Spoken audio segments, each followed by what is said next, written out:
একটা আচারের ফেসবুক পেজে জলপাইয়ের আচারের দাম জিজ্ঞাসা করছিলাম, তো সেখান থেকে রিপ্লাই আসলো 500 গ্রাম আচারের দাম 499 টাকা। তো আমি ভাবলাম যে এখন জলপাইয়ের সিজন শেষ, এই দামটুকু তো হয়তো বা নিবেই তারা। তো আমি ভাবলাম কিন্তু দামটা একটু বেশি হয়ে গেছে। 500 গ্রাম আচারের দাম মানে 1 টাকা কম 500 টাকা। তো আমি ভাবলাম থাক, আচার অর্ডার করা লাগবে না, এই বছরের মতন এইভাবেই কাটাই দেবো। তো আজকে হাটে গেছিলাম, হাটে যাওয়ার পরে দেখি মানে আজকে 4-5 হাটে আমি তালাশ করছি, বাট জলপাই পাইনি। তো এই হাটে দেখি এক ভাইয়া জলপাই নিয়ে আসছে। তো আমি বললাম, তো এখানেও দেখি ভাই কম না, মানে 1 কেজি জলপাইয়ের দাম 100 টাকা, এর চেয়ে কমে দিব না। তো ভাবলাম সে পেজালা যে লোকটা আছিল, সে হয়তো বা ঠিকই মানে করছে, তার যেহেতু একটা মেহনত আছে, একটা আছে। 500 গ্রাম আচারের দাম 500 টাকায় হইব এরকম। তো আমি ভাবলাম পেজে থেকে অর্ডার না করে এখান থেকে আমি জলপাই নিয়ে যাই, বাসায় নিয়ে নিজে বানাই নিব। এর আগে যেহেতু বানাইছিলাম, আলহামদুলিল্লাহ অনেক বেশি ভালো হয়েছে, এবার আশা করি অনেক বেশি ভালো হইব। তো যেই বাবা সেই কাজ, দ্বিতীয়বার না ভাইবে মানে 1 কেজির কিছু উপরে জলপাই নিয়ে আসছিলাম। জলপাই এনে বাসায় ওগুলো ভালো মতন পরিষ্কার করে ধুয়ে টুয়ে বাসায় আগেই মানে 5 ফোড়ন যে মশলাটা আছে ওইটা আসিল, ওইটা ভালো করে কড়াইতে দিয়ে কিছু শুকনো মরিচ ভাইজে ব্লেন্ডারে গুঁড়া করে তারপরে মনে করেন মশলা একটা বানাই নিয়েছিলাম।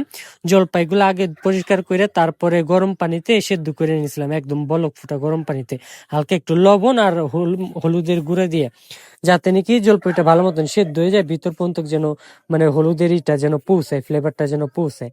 তো ভালো মতন ঠিক করে তারপরে সর্ষের তেল আনছিলাম 50 টাকার মতন।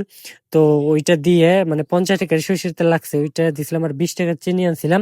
তো সর্ষের তেল ভালো করে গরম করে জলপাই দিয়ে, আনাম জলপাই থাকলে ভালো লাগে না, ভিতরে মশলা না পৌঁছে লেপাতে ঝাল টক ঝাল মিষ্টি যদি না পৌঁছে, তাহলে জলপাইটা কেমন যেন খাইতে লাগে আচারটা।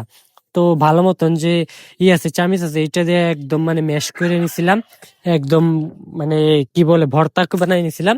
তো তারপরে চিনি দিয়েছিলাম, লবণ দিয়ে দিয়েছিলাম, ভালো মতন এটা করে যখন নাকি একটু মানে কষান হয়ে গেছে, তখন ওইটার ভিতরে যে মশলাটা বানাইছিলাম 5 ফোড়ন দিয়ে, ওই মশলাটা দিয়ে দেওয়ার পরে চিনি টেনি সবকিছু দিয়ে ভালো মতন করে নিছিলাম, মানে মাখায় টাখায় নিয়ে অবশেষে শেষ পর্যায়ে ভিনিগারও দিয়েছিলাম। দেখেন আচারের এডিটিং করতে করতে আর দেখতে দেখতে আমার নিজের জিভে জল এসে গেছে। আর আচারটা এত ভালো ছিল যেটা বলার মতন না। তো আমি এখানে রসুনও কিছু ছুলে রাখছিলাম, তো রসুন গুলো দিয়ে দিছিলাম। আর শেষে মরিচের ফাঁকি অ্যাড করে ভালো মতন নাড়ে চেড়ে নিয়েছিলাম।